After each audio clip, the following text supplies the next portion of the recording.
Navachaitanya competitions YouTube ఛానల్కి స్వాగతం. ఈ వీడియోలో మనం 6వ తరగతి జనరల్ సైన్స్లోని 6వ చాప్టర్ అనేటువంటి సజీవుల లక్షణాలు మరియు ఆవాసాలు అనే పాఠ్యాంశంలోని ముఖ్యమైనటువంటి అంశాలన్నింటినీ కూడా ఒకసారి క్విక్గా రివైజ్ చేసే ప్రయత్నం చేద్దాం. ఈ చాప్టర్లోకి వెళ్లే ముందు మీ పూర్వ జ్ఞానానికి ఒక పరీక్ష. ఒకవేళ మీకు సమాధానం కనుక తెలిసినట్లయితే ఒకసారి వీడియోని పాజ్ చేసి సమాధానాన్ని కామెంట్ రూపంలో తెలియజేయండి.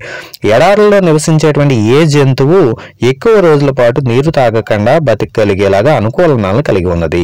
ఎడారుల్లో నివసించేటువంటి జంతువులలో ఏ జంతువు ఎక్కువ రోజుల పాటు నీటిని తాగకుండా జీవించడానికి అవసరమైనటువంటి అనుకూలనాలు కలిగి ఉంది? సో సమాధానం తెలిసినట్లయితే కామెంట్ రూపంలో తెలియజేయండి. ఇక పాఠ్యాంశంలోకి వెళ్దాం. మైదాన ప్రాంతంలో ఉండే ఇళ్ల పరిసరాలతో పోల్చితే గంగా నది పరివాహక హిమాలయ ప్రాంతాలలో ఉండేటువంటి ఇళ్ల పరిసరాలు భిన్నంగా ఉంటూ ఉంటాయి. ఓక్, పైన్, దేవదారు వంటి చాలా వృక్షాలు అక్కడ కనిపిస్తూ ఉంటాయి.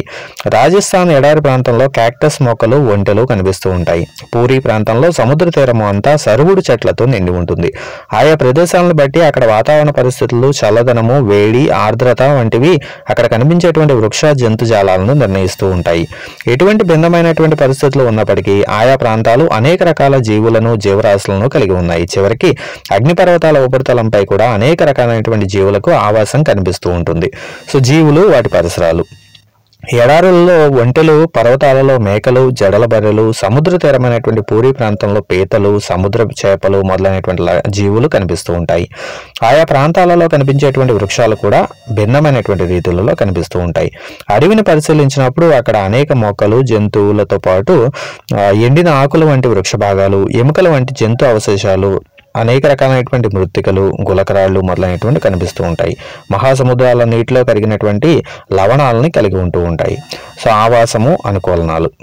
సముద్రంలో మొక్కలు, జంతువులు ఉప్పు నీటిచే ఆవరించబడినటువంటి ఆ నీటిలో కరిగినటువంటి గాలిని ఉపయోగించుకుంటూ ఉంటాయి.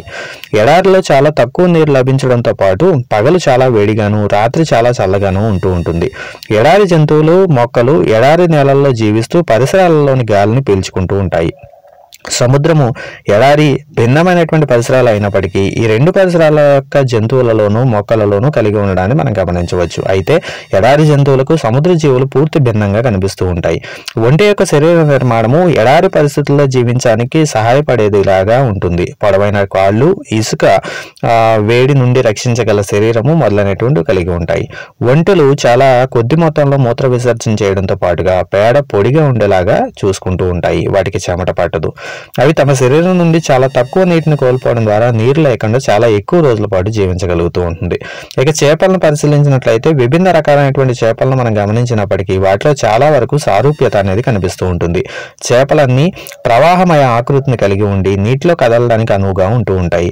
వీటి శరీరంపై గల జారుడు స్వభావం ఉండేటువంటి పొలుసులు చేపలను రక్షిస్తూ నీటిలో ఎదడంలో సహకరిస్తూ ఉంటాయి. చేపలు బల్లపరుపుగా ఉండే వాజాలు, తోకలను కలిగి ఉంటూ ఉంటాయి. అవి వాటి దిశను మార్చడంలోనూ నీటిలో వాటి యొక్క సమతా స్థితి కాపాడడంలోనూ సహాయపడుతూ ఉంటాయి. చేపలలో గల మొప్పలు నీటిలో కరిగి ఉన్నటువంటి ఆక్సిజన్ ఉపయోగించుకోవడంలో సహకరిస్తూ ఉంటాయి. చేప యొక్క శరీర లక్షణాలు అది నీటిలో జీవించడానికి, ఒంటె యొక్క శరీర లక్షణాలు అది ఎడారిలో మనుగడ సాధించడానికి సహాయపడుతూ ఉన్నాయి. భూమిపై గల అన్ని జీవరాశుల్లో అవి జీవించేటువంటి పరిసరాల లక్షణాలను బట్టి కొన్ని ప్రత్యేకతలను కలిగి ఉంటూ ఉంటాయి. ఒక జీవి తన పరిసరాలలో సహజంగా జీవించడానికి తోడ్పడేటువంటి నిర్దిష్టమైనటువంటి లక్షణాలు లేదా కొన్ని అలవాట్ల యొక్క ఉనికిని అనుకూలనాలు అంటూ ఉంటారు. జీవుల అనుకూలనం వాటి నివాస స్థలాన్ని బట్టి భిన్నంగా ఉంటుంది. కాబట్టే చేపలు నీటికి వెలుపల, ఒంటెలు సముద్రంలోనూ జీవించలేవు. జీవులు ఏ ప్రాంతంలో నివసిస్తూ ఉన్నాయో ఆ ప్రాంతాన్ని ఆవాసము అని పిలుస్తారు. ఆవాసము అనగా నివాస స్థలము, మన మాటల్లో చెప్పాలంటే గృహము అని చెప్పవచ్చు. ఆవాసము జీవికి అవసరమైనటువంటి ఆహారము, గాలి, నీరు, వసతి మొదలైనటువంటి అవసరాలను తీరుస్తూ ఉంటుంది. అనేక రకాలైనటువంటి మొక్కలు, జంతువులు ఒకే ఆవాసంలో ఒకదానిపై మరొకటి ఆధారపడుతూ జీవిస్తూ ఉంటాయి. నేలపై జీవించేటువంటి మొక్కలు, జంతువులను భౌమ్యావాసంలో జీవిస్తూ ఉన్నాయి అని పిలుస్తారు. నేలపై జీవించేటువంటి మొక్కలు, జంతువులని భౌమ్యావాసంలో జీవిస్తున్నాయి అంటూ ఉంటారు. అడవులు, గడ్డి భూములు, ఎడార్లు, తీర ప్రాంతాలు, పర్వత ప్రాంతాలు మొదలైనటువంటివి ఈ విధమైనటువంటి భౌమ్య ఆవాసాలకు ఉదాహరణలుగా చెప్పవచ్చు. ప్రపంచవ్యాప్తంగా ఉన్నటువంటి అడవులు, గడ్డి భూములు, ఎడార్లు, తీర ప్రాంత పర్వత ప్రాంతాలు మొదలైనటువంటివి భౌమ్య ఆవాసాల మధ్య అనేకమైనటువంటి వైరుధ్యాలను మనం గమనించవచ్చు. నీటిలో చేపలు, జంతువుల ఆవాసాలను జలావాసాలు అని పిలుస్తారు. సరస్సులు, నదులు, మహాసముద్రాలు జలావాసాలకు ఉదాహరణలుగా చెప్పవచ్చు. ఒక ప్రాంతంలో జీవించేటువంటి మొక్కలు, జంతువులను ఆ ఆవాసపు సజీవ అంశాలు అని, ఆ ఆవాసంలో ఉన్న రాళ్ళు, మట్టి, గాలి, నీరు మొదలైనటువంటి నిర్జీవ పదార్థాలను ఆవాసం యొక్క నిర్జీవ అంశాలని పిలుస్తూ ఉంటారు. సో మొత్తంగా ఆవాసంలో సజీవ అంశాలు, నిర్జీవ అంశాలు ఉంటాయి. ఆ ప్రాంతంలో ఉండేటువంటి మొక్కలు, జంతువులని సజీవ అంశాలు అని పిలుస్తూ ఉంటారు. ఆ ప్రాంతంలో ఉన్నటువంటి రాళ్ళు, మట్టి, గాలి మొదలైనటువంటి వాటిని నిర్జీవ అంశాలు అని పిలుస్తూ ఉంటారు. ఇక సూర్యకాంతి, వేడి మొదలైనటువంటివి అక్కడ జీవనాన్ని ప్రభావితం చేసేటువంటి కారకాలుగా చెప్పవచ్చు. చిన్న మొక్కలుగా పెరిగేటువంటి విత్తనాలపై నిర్జీవ అంశాలు తమ ప్రభావాన్ని చూపుతూ ఉంటాయి. విత్తనము మొలకగా మారినప్పుడు అది మొలకెత్తింది అంటారు. ఇది కొత్త మొక్క యొక్క జీవనం ప్రారంభం అవడాన్ని సూచిస్తూ ఉంటుంది. పెసర విత్తనాలు సుమారుగా 20 నుంచి 30 వరకు సేకరించి ఒక రోజంతా నానబెట్టి వాటిని 4 భాగాలుగా విభజించాలి. మొదటి భాగాన్ని 3 నుంచి 4 రోజుల పాటు పూర్తిగా నీటిలో మునిగి ఉండేలాగా చూడాలి. నానబెట్టినటువంటి విత్తనాలలో ఒక భాగాన్ని వెలుతురు ఉండేటువంటి ప్రదేశంలోనూ, మరొక భాగాన్ని పూర్తిగా చీకటి ఉండేటువంటి కాంతి ఏమాత్రం చేరినటువంటి ప్రదేశంలోనూ ఉంచాలి. చివరి భాగాన్ని రిఫ్రిజిరేటర్ లేదా చుట్టూ మంచుతో కూడినటువంటి చల్లటి పరిసరాలలో ఉంచాలి. ప్రతిరోజు వాటిని శుభ్రం చేస్తూ వాటి చుట్టూ ఉన్నటువంటి నీటిని మారుస్తూ ఉండాలి. కొద్ది రోజుల తర్వాత గమనించినట్లయితే నిర్జీవ అనుఘటకాలైనటువంటి వెలుతురులో ఉండేటువంటి ప్రదేశంలో ఉండేటువంటి విత్తనాలు మాత్రమే మొలకెత్తడాన్ని మనం గమనిస్తూ ఉంటాం. కాబట్టి మొక్కల విత్తనాలు మొలకెత్తి మొక్కలుగా మారాలి అన్నట్లయితే వెలుతురు అవసరము అని చెప్పి చిన్న ప్రయోగం ద్వారా మనం తెలుసుకోవచ్చు. మొక్కల పెరుగుదలకు నిర్జీవ ఘటకాలైనటువంటి గాలి, నీరు, కాంతి, ఉష్ణము మొదలైనవి అవసరమవుతూ ఉంటాయి. చాలా చల్లని పరిస్థితుల్లో కానీ, చాలా వేడి పరిస్థితుల్లో కానీ జీవులు మనుగడ సాగిస్తూ ఉంటాయి. అయితే ఆయా వాతావరణ పరిస్థితులకు తగ్గట్లుగా తమను తాము సర్దుబాటు చేసుకోవడం ద్వారా మాత్రమే ఇది సాధ్యమవుతూ ఉంటుంది. ఇలా జీవులు తమ వాతావరణ పరిస్థితులకు సర్దుబాటు చేసుకునేటువంటి పద్ధతినే అనుకూలనము అని పిలుస్తాము. అనుకూలనము అనేది చాలా సంవత్సరాల పాటు ఆయా ప్రాంతపు నిర్జీవ అంశాలపై ఆధారపడి జరిగేటువంటి ప్రక్రియ. అనుకూలనం చెందినటువంటి జీవులు మనుగడ సాగిస్తాయి. అనుకూలనం చెందని జంతువులు మరణిస్తాయి. జీవులు వేరువేరు నిర్జీవ అంశాలకు విభిన్న మార్గాలలో అనుకూలనం చెందుతాయి కనుక విభిన్న ఆవాసాలలో వివిధ రకాలైనటువంటి జీవులు కనిపిస్తూ ఉంటాయి. భౌమ్య ఆవాసాలు, ఎడార్లు. ఒంటెలకు పొడవైన కాళ్ళు కలిగి ఉంటాయి. ఇలా పొడవైనటువంటి కాళ్ళు లేని ఎలుకలు, పాములు వంటి ఎడారి జంతువులు పగటిపూట తీవ్రమైన వేడికి దూరంగా ఉండడం కోసం ఇసుకలో లోతైన బొరియలలో నివసిస్తూ ఉంటాయి. ఈ జీవులకు రాత్రిపూట చల్లగా ఉన్నప్పుడు మాత్రమే బయటకు వస్తూ ఉంటాయి. ఎడారిలో పెరిగేటువంటి మొక్కలు బాష్పోత్సేకం ద్వారా అతి తక్కువగా నీటిని కోల్పోతూ ఉంటాయి. ఎడారి మొక్కలకు ఆకులు లేకపోవడం కానీ, ఉన్న చిన్నవిగా లేదా ముళ్ళులాగా ఉండడం కానీ జరుగుతూ ఉంటుంది. తద్వారా ఆకుల్లో నుంచి నీటిని కోల్పోవడం అనేటువంటిది చాలా వరకు తగ్గుతుంది. క్యాక్టస్ లో ఆకు మాదిరిగా కనిపించేటువంటి నిర్మాణం నిజానికి దాని కాండము. ఇదే ఈ మొక్కలలో కిరణజన్య సంయోగక్రియ నిర్వహించడంలో సహకరిస్తూ ఉంటుంది. క్యాక్టస్ మొక్క కణజాలాలలో ఉండే నీటిని నిలిపి ఉంచుకునేటువంటి స్వభావాన్ని కలిగి ఉంటుంది. దీనికోసం కాండం ఒక దళసరి మైనపు పొరచే కప్పబడి ఉంటుంది. ఇది క్యాక్టస్ మొక్క కణజాలంలో నీటిని నిలిపి ఉంచుకోవడంలో సహకరిస్తూ ఉంటుంది. అలాగే ఎడారి మొక్కలు నీటిని పీల్చుకోవడానికి నేలలోకి చాలా లోతుగా వెళ్లేటువంటి వేర్లను కలిగి ఉంటూ ఉంటాయి. ఇక పర్వత ప్రాంతాలలో అనుకూలనాలు పరిశీలించినట్లయితే పర్వత ప్రాంతపు ఆవాసాలు చాలా చల్లని గాలులతో కూడి ఉంటాయి. కొన్ని ప్రాంతాలలో శీతాకాలంలో మంచు కురుస్తూ ఉంటుంది. ఈ ప్రాంతాలలో వృక్షాలు శంకు ఆకారంలో ఉండి వాలుగా ఉండేటువంటి తరహా కొమ్మలను కలిగి ఉంటూ ఉంటాయి. ఈ వృక్షాలలో కొన్నింటికి ఆకులు సూదుల వలె ఉండి వర్షపు నీరు మంచు తేలికగా జారిపోవడంలో సహకరించేలాగా ఉంటాయి. పర్వత ప్రాంతాలలో జంతువులు అక్కడ చలి పరిస్థితుల నుండి తమను తాము కాపాడుకోవడం కోసం దళసరి చర్మాన్ని కలిగి ఉంటాయి లేదా బొచ్చును కలిగి ఉంటాయి. జడల బర్రె వంటివి తమ శరీరాన్ని వెచ్చగా ఉంచుకోవడం కోసం పొడవైనటువంటి వెంట్రుకలను కలిగి ఉంటాయి. మంచు చిరుత పులులకు పాదాలు మరియు కాలువేళ్లతో సహా శరీరం అంతా దట్టమైన బొచ్చు ఉంటుంది. పర్వతాల యొక్క రాతి వాలుపై పైకి పరిగెత్తడం కోసం కొండ గొర్రెకు బలమైనటువంటి గిట్టలు ఉంటూ ఉంటాయి. ఇలా మంచు చిరుత పులి, జడల బర్రె మరియు కొండ గొర్రె పర్వత ఆవాసానికి అనుకూలనం చెందాయి. పర్వత ప్రాంతాలలో పైకి వెళ్లే కొద్దీ అక్కడ పరిసరాలు మార్పు చెంది వేరువేరు ఎత్తులలో భిన్నమైనటువంటి అనుకూలనాలు కనిపిస్తూ ఉంటాయి. ఇక గడ్డి భూములలో అనుకూలనాలను పరిశీలించినట్లయితే జింక వంటి జంతువులు వేటాడగలిగేటువంటి బలమైన జంతువు అయిన సింహము అడవి లేదా గడ్డి భూములలో నివసిస్తూ ఉంటాయి. అక్కడి రంగుకు తగినట్లుగా సింహం కూడా లేత గోధుమ రంగులో ఉంటుంది. సింహం యొక్క ముందరి కాళ్లకు కాలి వేళ్లలో ఉపసంహరించబడేటువంటి పొడవాటి గోళ్లు ఉంటాయి. ఇవి వేగంగా పరిగెత్తడానికి, మాంసాన్ని చీల్చడానికి సహకరిస్తూ ఉంటాయి. దాని లేత గోధుమ రంగు ఇతర జంతువులకు, తాను వేటాడేటువంటి జంతువులు లేదా భక్షితాలకు సింహాన్ని కనిపించనివ్వకుండా చేస్తుంది. ముఖానికి ముందు భాగంలో ఉండే కళ్ళు తన భక్షితం యొక్క ప్రదేశమును గురించి సరి అయినటువంటి అవగాహనను కల్పిస్తుంది. అడవులలో, గడ్డి భూముల్లోనే నివసించేటువంటి జింకలకు దృఢమైనటువంటి మొక్కల కాండాలను నమలడానికి సహకరించేలాగా బలమైనటువంటి దంతాలు ఉంటూ ఉంటాయి. జింక తన భక్షకము నుంచి, అంటే దాన్ని తినేటువంటి సింహం వంటి జంతువులకు దొరకకుండా పరిగెత్తిపోవుట తన భక్షకం యొక్క ఉనికిని తెలుసుకోవడానికి కావలసినటువంటి అనుకూలనాలను కలిగి ఉంటాయి. అందువల్ల వాటికి కదలికలను వినడానికి పెద్ద చెవులు, ప్రమాదాలను చూడడానికి సహకరించేలాగా తలకి ప్రక్కన ఉన్నటువంటి కళ్ళు పనికొస్తూ ఉంటాయి. జింక యొక్క వేగము ఇతర జంతువులకు అందకుండా పరిగెత్తడంలో సహకరిస్తూ ఉంటుంది. ఇక మహాసముద్రాలలో అనుకూలనాలను పరిశీలిద్దాము. సముద్ర జీవుల క్రమబద్ధమైనటువంటి ఆకారము అవి నీటిలో తేలికగా కదలడంలో సహకరిస్తూ ఉంటాయి. స్క్విడ్లు, ఆక్టోపస్ వంటి జీవులు సముద్రం అడుగు భాగంలో నివసిస్తూ ఉంటాయి కనుక వాటికి క్రమబద్ధమైనటువంటి ఆకారం ఏమీ ఉండదు. అయితే ఇవి నీటిలో కదిలినప్పుడు మాత్రం తమ శరీరాలను తగినట్లుగా క్రమబద్ధీకరించుకుంటూ ఉంటాయి.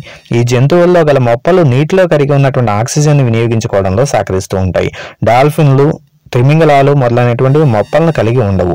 ఇవి తమ తలపై భాగాలలో ఉండేటువంటి నాసికా రంధ్రాలు లేదా శ్వాస రంధ్రాల ద్వారా గాలిని పీల్చుకుంటూ ఉంటాయి. నీటి తలమునకు సమీపంలో ఈదుతున్నప్పుడు ఇవి గాలిని పీల్చుకోగలవు. అలాగే గాలిని పీల్చుకోకుండా నీటి అడుగు భాగంలో చాలా సమయం పాటు ఉండగలిగే లక్షణాన్ని కూడా కలిగి ఉంటాయి. ఇక చెరువులు, సరస్సుల విషయానికి వచ్చినట్లయితే చెరువులు, సరస్సులు, నదులు మరియు కాలువలలో పెరిగేటువంటి మొక్కలు వేళ్లు నీటి అడుగు భాగంలో ఉన్నటువంటి మట్టిలో నాటుకొని పోయి ఉంటాయి. మరికొన్ని నీటి మొక్కలు నీటిపైన తేలుతూ ఉంటాయి. భూమి ఆవాసాలలో పెరిగే మొక్కలలో మట్టి నుండి ఖనిజాలు, పోషకాలను నీటిని శోషించడంలో సాధారణంగా వేళ్లు ప్రముఖమైనటువంటి పాత్రను పోషిస్తూ ఉంటాయి. కానీ నీటి మొక్కలలో వేళ్లు పరిమాణంలో తగ్గించబడి ఉండి మొక్కను దాని స్థానంలో నిలిపి ఉంచడమే వేరు యొక్క ప్రధాన విధిగా ఉంటూ ఉంటుంది. ఈ మొక్కల యొక్క కాండాలు పొడవుగా, ఖాళీగా, తేలికగా ఉండి నీటి ఉపరితలం వరకు పెరుగుతాయి. వాటి ఆకులు, పుష్పాలు నీటి ఉపరితలంపై తేలుతూ ఉంటాయి. కొన్ని నీటి మొక్కలు నీటిలో మునిగి ఉంటాయి. ఇవి సన్నని మరియు పల్చని రిబ్బన్ వంటి ఆకులను కలిగి ఉంటూ ఉంటాయి. నీట మునిగినటువంటి మొక్కలలో ఆకులు ఎక్కువగా విభజన చెంది ఉండి వాటి గుండా ఆకులకి ఏమాత్రం నష్టంగా జరగకుండా నీరు పారే లక్షణాన్ని కలిగి ఉంటాయి. కప్పలు సాధారణంగా చెరువుల్లో నివసిస్తూ నీటిలోనూ నేలపైన జీవించగలిగేటువంటి లక్షణాన్ని కలిగి ఉంటాయి. వాటికి ఉన్నటువంటి బలమైన వెనుక కాళ్ళు అవి దూకడంలోనూ, భక్షితాలను పట్టుకోవడంలోనూ సహాయపడతాయి. వాటికి ఉన్నటువంటి తెడ్డు వంటి పాదాలు అవి నీటిలో ఈదడంలో సహకరిస్తూ ఉంటాయి.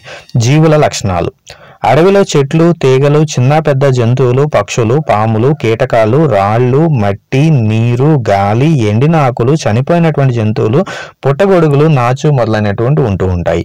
వీటిలో మొక్కలు, జంతువులు, పక్షులు, పాములు, కీటకాలు, పుట్టగొడుగులు మరియు నాచు సజీవుల లక్షణాలను కలిగి ఉంటాయి. సజీవమైనవిగా చెప్పబడుతూ ఉంటాయి. రాళ్లు, మట్టి, నీరు, గాలి, ఎండినాకులు, చనిపోయినటువంటి జంతువులు మొదలైనటువంటి నిర్జీవ అంశాలకు అవకి చెందుతాయి. కంప్లీట్ నాన్సెన్స్ ను ఎడ్వర్డ్ లియర్ రచించారు. కుర్చీ, బల్ల, రాయి లేదా నాణెం మొదలైనటువంటివి సజీవమైనవి కావు. మానవులు, మన చుట్టూ ఉండేటువంటి కుక్కలు, పిల్లులు, కోతులు, ఉడతలు, కీటకాలు, ఇతర జీవులన్నీ కూడా సజీవుల వర్గానికే చెందుతాయి.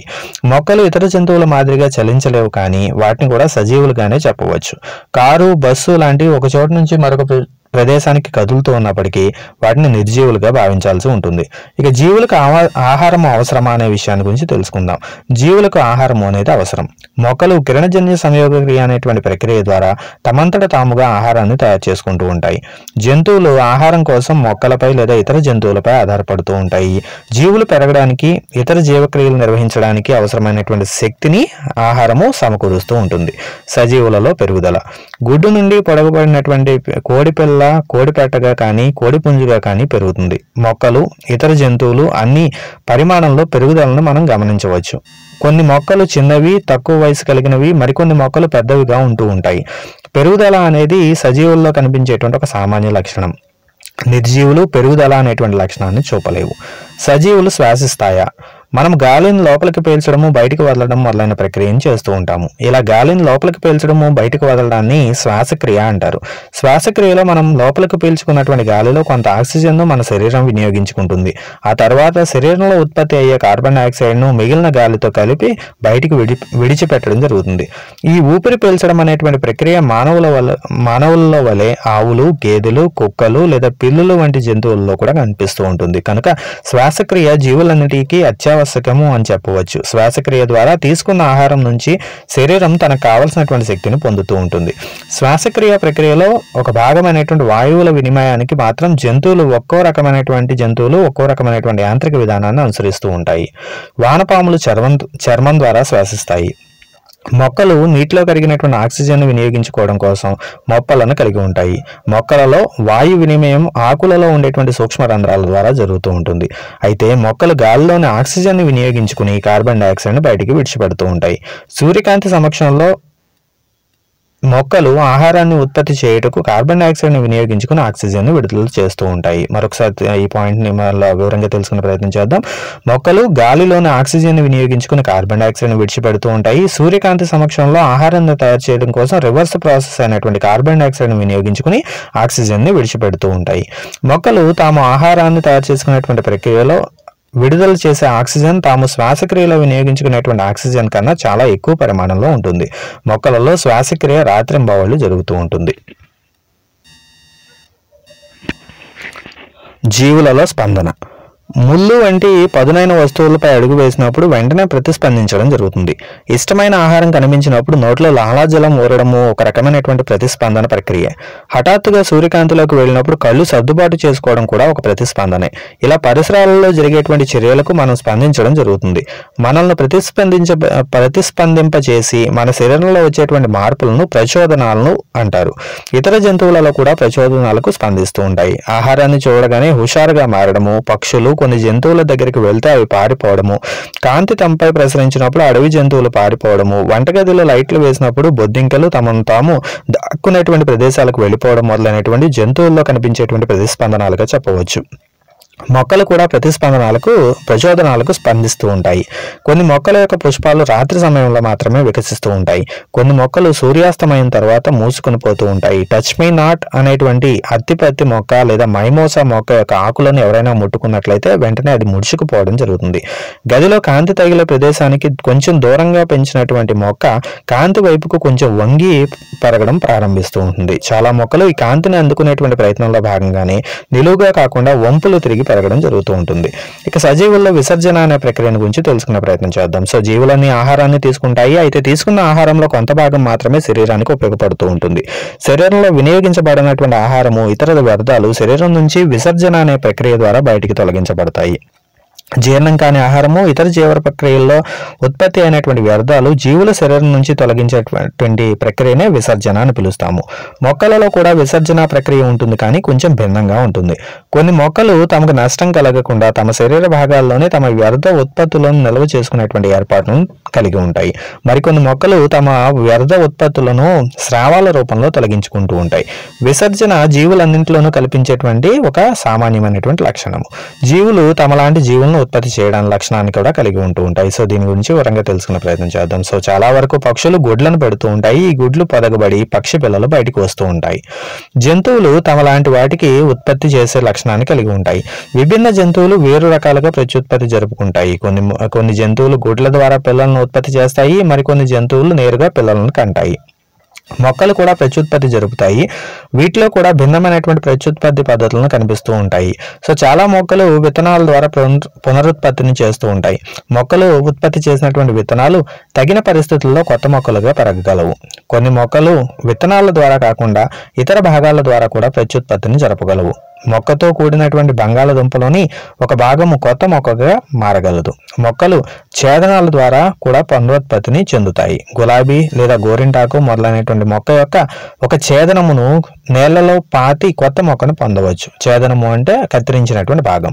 ఒక గులాబీ కొమ్మను తీసుకుని నేలలో పెట్టినట్లయితే అది కొత్త మొక్కగా మారేటువంటి లక్షణాన్ని కలిగి ఉంటుంది. సో ప్రత్యుత్పత్తి అనేటువంటి ప్రక్రియ ద్వారా తమను పోలినటువంటి జంతువులను ఉత్పత్తి చేయడము అనేది సజీవుల్లో కనిపించేటువంటి సహజ లక్షణము. జీవులు చలిస్తాయి. జంతువులు ఒక ప్రదేశం నుండి మరొక ప్రదేశానికి చలిస్తూ ఉంటాయి. శరీర చలనాలను కూడా చూపుతూ ఉంటాయి. మొక్కలు సాధారణంగా నేలలో పాతుకొని పోయి ఉంటాయి కనుక అవి ఒక ప్రదేశం నుండి మరొక ప్రదేశానికి చలించవు. అయితే నీరు, ఖనిజాలు, అవి తయారు చేసుకున్నటువంటి ఆహారము వంటి విభిన్నమైనటువంటి పదార్థాలు మొక్క యొక్క ఒక భాగం నుండి మరొక భాగానికి ప్రసరించడం జరుగుతుంది. చాలా వరకు సజీవులు కొన్ని సాధారణ లక్షణాలను ప్రదర్శిస్తూ ఉంటాయి. జీవుల యొక్క మరొక సాధారణ లక్షణం మరణించడం. జీవులు మరణించడం వల్ల తమ లాంటి జీవులను ఉత్పత్తి చేయగల జీవులకు మాత్రమే వేల కొలది సంవత్సరాలుగా మనుగడ సాధించగలుగుతూ ఉన్నాయి. ఒక జీవి తానెప్పటికీ ప్రత్యుత్పత్తి జరపకుండా చనిపోవచ్చు.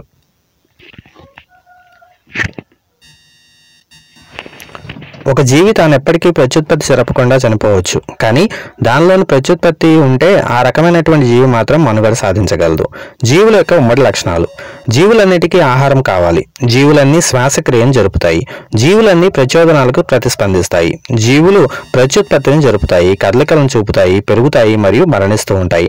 కదిలే లక్షణం ఉన్న బస్సులు, కార్లు, ఆకాశంలో చంద్రుడు, కదిలే మేఘాలు మొదలైనటువంటి వాటికి ఇతర లక్షణాలేవి లేకపోవడం మూలంగా వాటిని కదిలినంత మాత్రాన సజీవులుగా భావించలేము. పెసలు మొదలైనటువంటి విత్తనాలు దుకాణాలలో ఎటువంటి పెరుగుదల లేకుండా, ఇతర సజీవ లక్షణాలు ఏవీ లేకుండా కొన్ని నెలల తరబడి అలా ఉండగలుగుతాయి. కానీ అదే విత్తనాన్ని నేలలో పాతి నీళ్లు పోసినట్లయితే అది పూర్తి మొక్కగా మారుతుంది. దుకాణంలో ఉన్నంతసేపు దానికి ఆహారం అవసరం లేదు, విసర్జన జరపదు, పెరుగుదల, ప్రత్యుత్పత్తి మొదలైనవి ఏవీ ఉండవు. అదే దానికి పరిస్థితులు అనుకూలించినట్లయితే అది చక్కటి కొత్త మొక్కగా అనుకూలించేటువంటి ప్రయత్నం చేయగలదు. జీవం అంటే ఏమిటి? గోధుమ బస్తాలలో గింజల మధ్య చేతిని ఉంచి పరిశీలించినప్పుడు అక్కడ కొంత వేడిగా ఉండడాన్ని గమనిస్తూ ఉంటాము. విత్తనాలు శ్వాసించి ఆ ప్రక్రియలో కొంత ఉష్ణాన్ని బయటకు విడుదల చేయడం జరుగుతూ ఉంటుంది. కొన్ని ఇతర జీవక్రియలు క్రియాత్మకంగా లేనప్పటికీ శ్వాసక్రియ మాత్రం విత్తనాలలో జరుగుతూ ఉంటుంది. మన చుట్టూ ఉన్నటువంటి జీవుల భిన్నత్వం పరిశీలించిన తర్వాత జీవం అందమైంది అని మాత్రం చెప్పగలము. సజీవులు పుట్టగొడుగు, గుర్రపు డెక్క మరియు వానపాము మొదలైనవి సజీవుల వర్గానికి చెందుతాయి. నిర్జీవుల వర్గానికి నాగలి, కుట్టు యంత్రము, రేడియో, పడవ మొదలైనవి చేరుతాయి. వెన్న, తోలు, ఉన్ని, వంట నూనె, యాపిల్ మరియు రబ్బరు అనేవి ఒకప్పుడు సజీవుల్లో భాగమైన పదార్థాలుగా చెప్పవచ్చు. ఇక మొదట అడిగినటువంటి ప్రశ్న దగ్గరికి వెళ్దాము. ఎడారుల్లో జీవించేటువంటి అనేక జంతువులు, ముఖ్యంగా ఒంటె లాంటివి ఎక్కువ కాలం పాటు నీరు తాగకుండా బతకగలిగేటువంటి లక్షణాన్ని కలిగి ఉంటూ ఉంటాయి. సో ఎడారుల్లో నివసించేటువంటి ఒంటె లాంటి జంతువులు ఎక్కువ కాలం పాటు నీరు తాగకుండా బతకగలిగేటువంటి లక్షణాన్ని కలిగి ఉంటాయి. మరొక చాప్టర్లో కలుద్దాం. All the best. Thank you.